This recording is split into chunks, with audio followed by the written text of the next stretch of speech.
Hey guys, just Rob, Pain Train, PLS member, and one of the main guys on the Alliance crib, Battle Pirates crib. Just going to talk through my base defense today. A lot of people I'm trying to help out at the moment with the bases. So obviously I'm giving them my layout. There are other layouts out there you can use. It's just one option here for you. For what I'd do is show you someone firstly trying to sub my base out, to show you how the sub defense works. You can see he's got a Nighthawk fleet, level 27 fleet, so it's gonna be just regular Nighthawk fleet. You know, most likely has battery. He has Caterpillar on his, and I'm guessing some probably speed system or something. Maybe D2S armor as well. So he is actually going in, which I thought was weird. Already I was going to point out this gargoyle here. This gargoyle is forcing him to start my base a little bit further out. Had it not been for that turret, he could have maybe gone a bit closer. There's also a napalm here, gargoyle and two napalms here. So he really can't push himself any further in without doing a preliminary prep first of these turrets. The missile turret here as well. These two executioners, they're going to open fire when he gets past this kind of line where my mouse is, as is the first couple of javelins on this bit. So he has to really push himself further out to do a prep, thus giving him further time to get around the channel, which, to be honest, this one ship here deals with them enough. But should for some reason he give me multiple bunker busters and want to come through, then he has to rise around this point.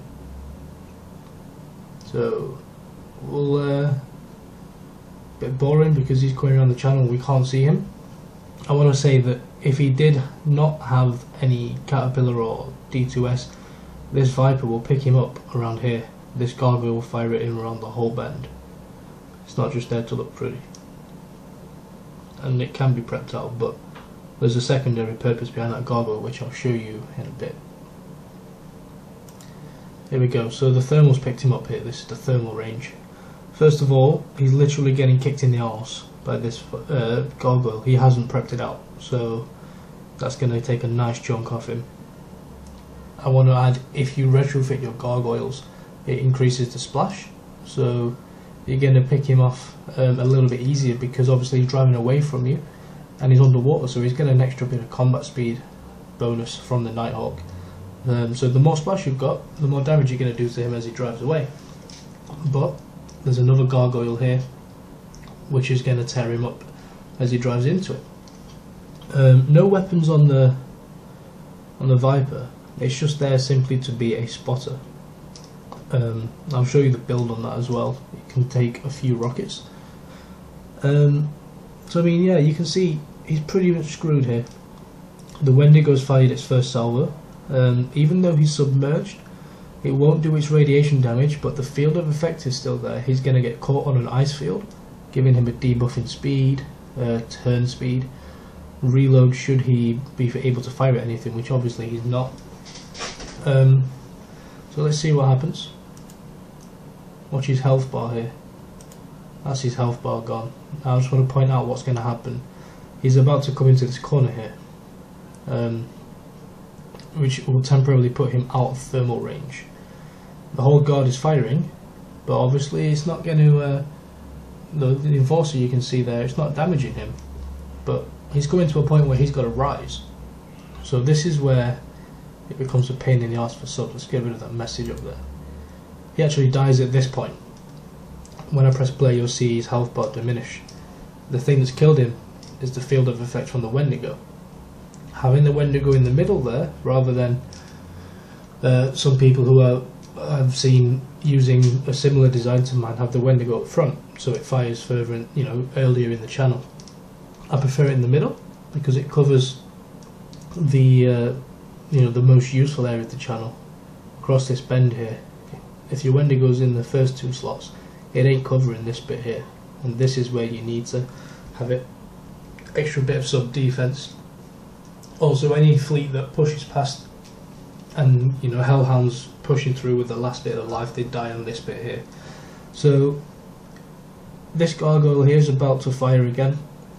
Let's just assume that he gets past. He may have crazy subs like I do. You know, my level 47 insane tanked up subs can withstand a beating. They can certainly take a few gargoyle hits, that's for sure. Honestly, I don't think my subs would make the space because of these 3 gargoyles and the napalm. As soon as he crosses, I'll show you the range. When I can't click on it because it's a replay. But as soon as he gets around to here, that napalm fires, so it fills this whole piece of channel with fire, consistently damaging him as he goes around the bend. This gargoyle is going to fire at him here as well, as is this. That gargoyle covers all this bend, and this gargoyle here picks up just as he crosses this line of land right here. So subs are pretty useless in this design. They do have lead panels on, so you can't pinch them the full duration of your submerge time. And also notice how they're separated in such a way that you can't pinch both. You have to pick, do you pinch this one, do you pinch this one, or, you know, personally, if I was pinching, I'd probably try and drop a pinch here, so when you rise you can get the gargoyle, napalm, the Wendigo, a couple of javelins and missiles. But don't forget this guard, the range reaches over here, so you're going to have a whole lot of punishment coming your way. Normal subs like this will never make it. I would be interested to see if anyone's replicated my subs and they'd like to come and try me. You know, please try. The Viper has got armor on it, so it's not going to drop straight away, but with legendary subs it probably wouldn't be an issue. So yeah, let's press play and watch the rest of his death. Wendigo Fields killed him. There you can see he's dead. And he's out of here. The guy actually messaged me after, well, saying he wasn't trying to sub my guard out, he was just trying to get my dock. Good news, he couldn't push around to even get my dock. So your dock is considered safe from a sub prep as well, should anyone be hoping to sub out your dock, if you piss them off enough in the game. So that's my sub prep. Now let's look at a couple of recent hits. There's 2 in particular I'm looking to show. A lot of people have seen my base defense before because of the videos I've made, or just maybe they've watched me get hit, you know, in the game. So they might not be the 2 best hits, but they're 2 of them which are recent. One's a Hellhound Fleet, one's a Frostburn Crusader, both of them dead. So let's have a look at the ranges first to show you a couple of things that I was talking about. Here's the napalm range. It covers all the way here. So the subs are going to have a hard time getting around here. It's going to fire a couple of times, 2 or 3 times. The Viper sat there. My guard's currently fixed at the moment, so you can't see where it is just yet. This gargoyle here covers all of this area. So, you know, we saw here when the thermal picks him up, it picks him up just on the edge of the gargoyle. So that's going to hurt them. They can't hide in the corner. There's no piece of the channel where they can get away from the gargoyle. And this gargoyle, you know, thermal picks them up here. It fires at least 1 volley towards them. If they don't have enough stealth in their fleet, it's going to cover all this bit and fire at them from when it opens up here. The sonar will pick them up because I've got 132 sonar, I believe, on that Viper. Also, I'll show you this one. As they come around here, they can probably push into the corners, but they're going to be pretty much dying at this point because of these 2 turrets. And let's not forget the Wendigo. There's nowhere they can rise with subs to avoid the Wendigo. They can push into the corner a bit. As you can see, as they come around here, the Wendigo will fire here. By the time it's fired and hit them, it's going to follow them because it does trace the ships. So if it fires here, when it spots them and the subs get to there, it's going to hit them there, and that's where the ice field's going to be, you know, drifting through the channel. So hopefully that kind of covers the ranges there for the subs. Let's look at the 2 hits I was talking about. This is the Crusaders. It's a good demonstration of some of the logic behind the placement of the ships and the turrets in my base. And it decides to load any time now. So he's using a Midnight Marauders. See his frostburn ring already. Notice he's going to get hit straight away from that as soon as he enters. It's not going to do a great deal of damage because he's going to extinguish that immediately with his frostburn. Yeah, it didn't really do much. Gargoyle range is not really great.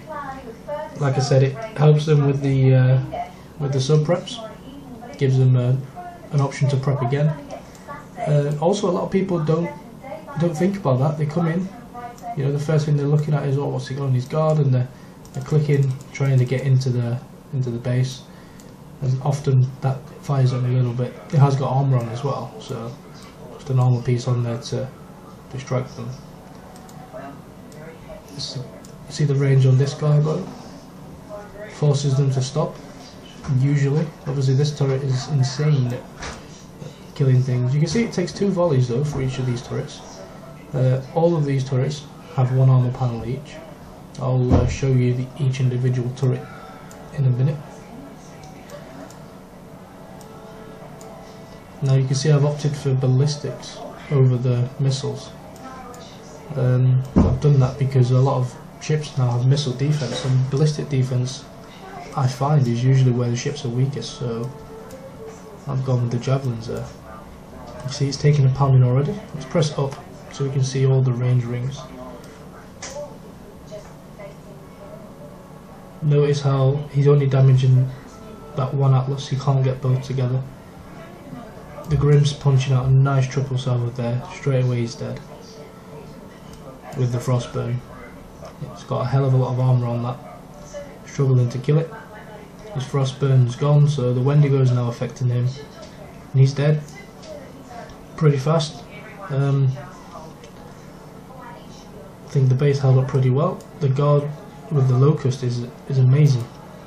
Let's look at what's left of it. Another hit and that was probably going to drop. This has still got a hell of a lot of life in it. Doesn't cover as much of the channel as the other, so you know it's not going to be firing if they take it wide, but conversely they are not firing upon it as they take it wide. There's some point where they come round, if they just click here to move, they're going to trace through the middle and just be on the edge of the range of this Atlas, often not firing at it because of its range, but it will fire at them, so they'll have to turn into fire, and then it's going to pump away more of them. And the Locust obviously have a great swarm time, retrofitted to level 5 at the moment, giving them a bit more of a boost in swarm duration. So yeah, that's that. The Enforcer, it's not giving me the range ring, but it covers the channel almost entirely. A little bit of a gap here where it can hide, but you know they can sit and hide. At some point they've got to make the move. Let's show you the Hellhounds. A lot of peaks. I think it was this guy. Yeah. Again, wait for it to load.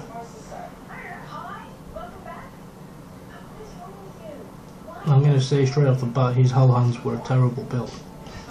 Straight in here. See how the Gargoyles fired at him immediately. Taking a nice chunk off him there. Still firing at it. 2 volleys.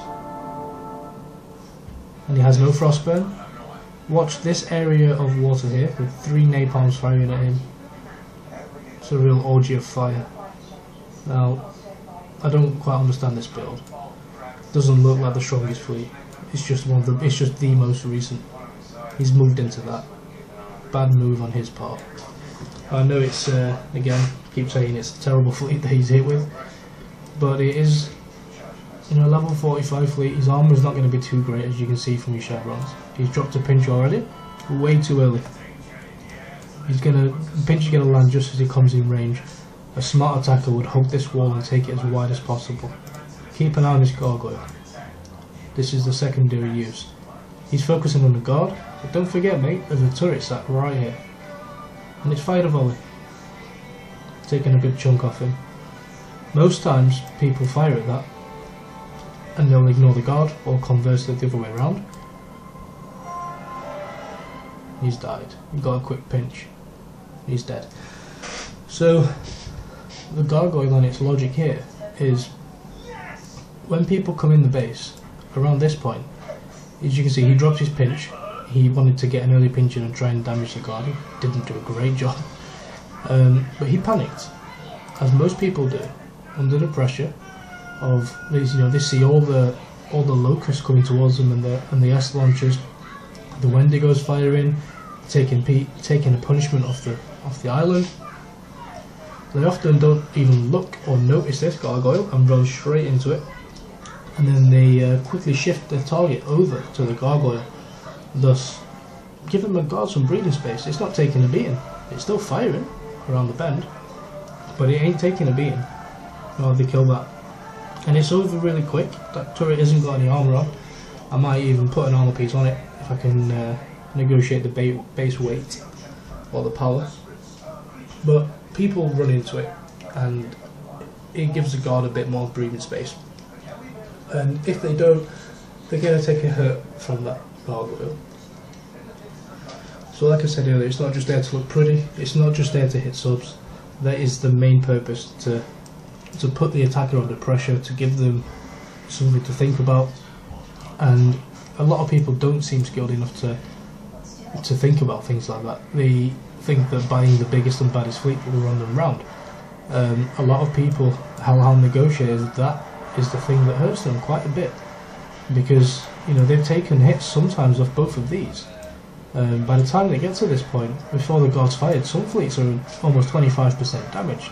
That's a huge chunk just from, you know, a couple of gargoyles and a couple of javelin shots, which, you know, often miss because of the attacker's evade. And then they've still got 2 more gargoyles to hit, and they've got a guard to kill. And like I said, at this point, with the Wendigo firing, covers this whole bit of channel. And yeah, it doesn't cover the entrance, but it doesn't matter, because this is where all the hurting does. Anyone who's seen my base hits will know fleets die around this bend. It's a really destructive corner. So that's the 2 hits that I wanted to show you of my recent history. I'll just go ahead and show you the front turrets so you can see what's on them. This one we don't have any specials, we just have a nice chunk of armour. Gives it 36,400. As you can see, the launchers couldn't kill it, throwers take a bit of time to kill it. Usually this dies straight away, it doesn't always do something, it's just there as a what if they run into it kind of thing. Similar with this. It's got a smaller armour so I can fit the special on. It is a level 5 platform. And I've gone with insulated panel C. The reason I've done that, it's only a recent change. Because of the ballistic cannons, I'm hoping to make them last longer. It's just a bit of a test. As you can see, it did take 2 hits, but then so did the 2 napalms which don't have it on, so I'm still undecided whether it's a useful piece of equipment to put on. It's only 10% power, so it doesn't use a great deal. It gives it some stun resistance, which, you know, no one's going to pinch that, but it just comes with it anyway. It's a ballistic defense of 40%, which I was really after, to see if it will help against Crusaders. I'm hoping it might make a difference. You know, someone might blitz through thinking I'll kill those, you know, on entry. I've done it, I've hit a base and I see a few Serbs and I don't even stop. You know, don't even need to target them, it will kill things. With the arbalest, it will tear through it really fast. It might get a lucky couple of shots on some people. And napalms, fire support platform M, 100% recommended. If you don't have it, go and hit some drag bases till you win it, because it's the best special to have on your napalms. And I'm going to argue on executioners as well. I'll get to that in a bit. I have a DU3 on. It doesn't seem to do an awful lot against the more powerful weapons, but a lot of people have been sat firing at this, and if they don't have a frostburn, these 3 turrets, of all which are built the same, they've really hurt. They've put in an unavoidable field of fire, like a kind of triangulated field of fire towards them, 2 fire supports on these 3 turrets here. See, it covers. Well, no, that one actually doesn't cover this one. I didn't want to move it here. I could put this one, you know, I could move it kind of here, put that there. That will cover all 3. The problem with that is retargeting. I've not allowed any retargeting here. Somebody actually who I hit only last week has this design, and they had some turrets here. I sniped the island from this location with my mastodons. I used a wrecking crew for the extra building damage, hugged my hellhound with a cutlass missile up to the land here, sniped this, and it took out, the outpost was further down, it took out the turrets which were all gathered here, which was to meet the apocalypse morts. Now I could run in them with hellhounds, with proto mastodons, and not worry about his morts. So you don't want to allow for any retargeting, leave this blank, and you do need the land here. The land stops the guard fleet turning round to coming back towards the attacker on entrance. It forces them to gather on this point where you see them gather before. Speaking of my guard, let's wait a couple of minutes and then we'll chuck that in defence, and I'll show you about the patrol range. The turrets themselves, most of them are still level 4. The level 5s I have 1, 2, 3, 4 and 5. You need a level 5 turret on your Deadeye Executioner so you can fit a special. I'd recommend Thermobaric Casing 2 for the extra damage. As you can see from the range, it's insane. It covers the whole channel. It even covers a few of the outside oil rigs for when they're running around. It picks off a couple. It even damages subs a couple of times while they're running around the edge. It's a little bit of a cheeky bit of damage for them. You have to have a level 5 platform on the Executioner so you can fit what I have, Fire Support Platform M or Smart Warheads. Now here's why I didn't use Smart Warheads. Look at the range coverage. It's covered the channel. That's what I need. It's retrofitted, so it does 22% range, 28% damage. If we bring up Smart Warheads, it's only 20% range and 10% damage. And it gives the accuracy of 40. Well, this doesn't give the accuracy, but the accuracy is 100 anyway. It's good enough. So I'd rather have the extra damage, but look at the power consumed. 35% on Smart Warheads. Fire Support Platform M, 33%, only a little bit less. I'm running out of power. That has made all the difference. I have 12 power free in my base. I couldn't fit Smart Warheads on. It would be too heavy. So, you know, that's going to hurt more than a missile with Smart Warheads. And also Smart Warheads can actually kill, you know, it can be a bad thing. It targets the lowest health ship. So, it's great for mastodons. A lot of people have that, so it targets the mastodons and ignores the spots. Hell, I've seen a base full of executioners on the island, and it really tears the mastodons apart, even without a guard. You know, two of the greatest players in the game, Bombard and 777. I watched a base hit of Bombard hitting 777. He took out his whole guard, and he almost died with a Frosty Kodiak fleet with no guard fleet. He had a Wendigo and retrofitted executioners, and they packed a punch. But the Fire Support Platform M, with the fleets that are hitting us now, I'd rather do as much damage as I could. They have so much evade that when you hit them you want it to be worthwhile. Now my javelins, just depleted uranium shells 3. Again, could have gone priority targeting, but I want every hit to be as impactful as possible, so the extra damage is necessary. It consumes 45% power. It's quite heavy when you think about it in that sense. So you want to plan your base, plan your turrets, and plan your armors out. The Wendigo, I've gone with pinch resist panels 2. You can't put much on that. It's only pinch resist 2 or a small armor. I think it was iron 2 or something you can stick on it. The armor itself is not enough to make a difference really. If it gets retargeted, we're talking about the difference of maybe an extra missile or 2. It's not really that great of a deal. With regards to bunker busters, a level 5 platform takes 2 bunker busters, so you know you don't need to worry about it making the difference there. But the extra pitch resist, you should see I've got mine right too, 37%, only 2% power consumed. It just means, you know, if they do manage to get around and they ignore your guard and pinch your island for some reason, this is gonna not be pinched as long as it usually would. Now, I've had somebody saying to me about putting armor panels on the turrets. You could put, you know, a couple of small armors on a level 5 or a level 4. You can stick one on it. It just prevents it from being bunker busted. But let's have a look at a bunker buster. Does 11,340 damage, right? And against buildings. A level 5 turret with no armor, 14,400. It takes 2 anyway. So if you get these anti-sub ones, level 5, without any armor on them, they can take 2 bunker. Well, it will take 2 to kill them. So you don't need to worry about taking the bunker buster. Now this guard ready to go back. Stick that on fix. And dismiss the crew. So this is where the card starts. No patrol on this, as it just stays where it is, like a big lump. You can see the patrol range here, just to put it where it sits horizontally, so it doesn't stack with it.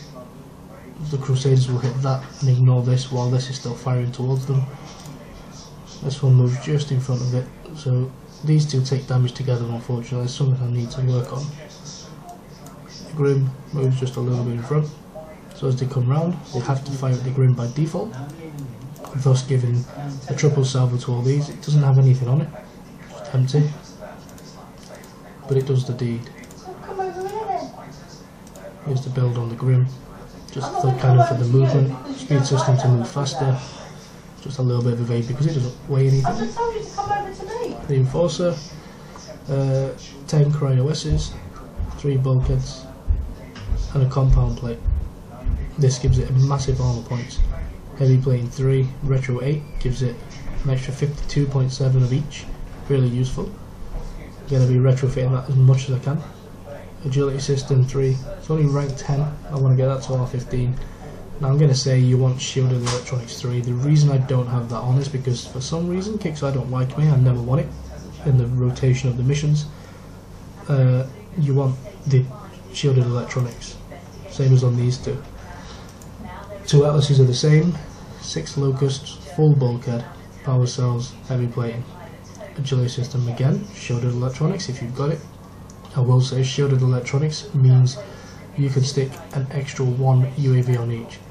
One thing I've just noticed, there's an armor panel missing, I forgot to put it on.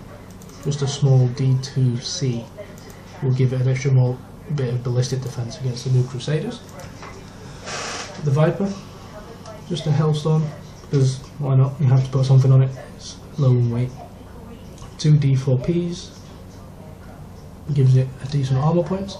It will take multiple bunker busters combined with the ablative armor 1, and this gives it a nice thermal, nice sonar, because sonar, 132 sonar range, 5,872 armor points. So it's as good as you get for anti-sub at the moment without using a frostburn really.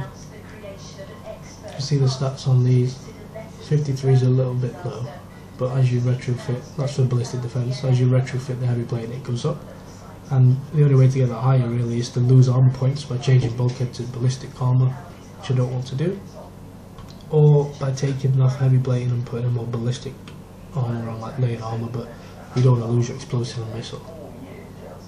But look at the armor points, 31,683, it's huge. And the Enforcer, 29,124.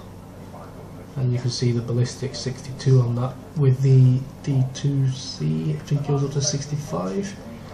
I haven't gone for evade, I don't like using evade in a guard. It annoys me that I use agility system because that's giving it evade, it's giving people with DOS crew an extra shot, which I don't like. So that's that. I hope it helps you all out. If you've got any questions, then let me know. I'm always willing to help out. Yeah, thanks for watching. See you later.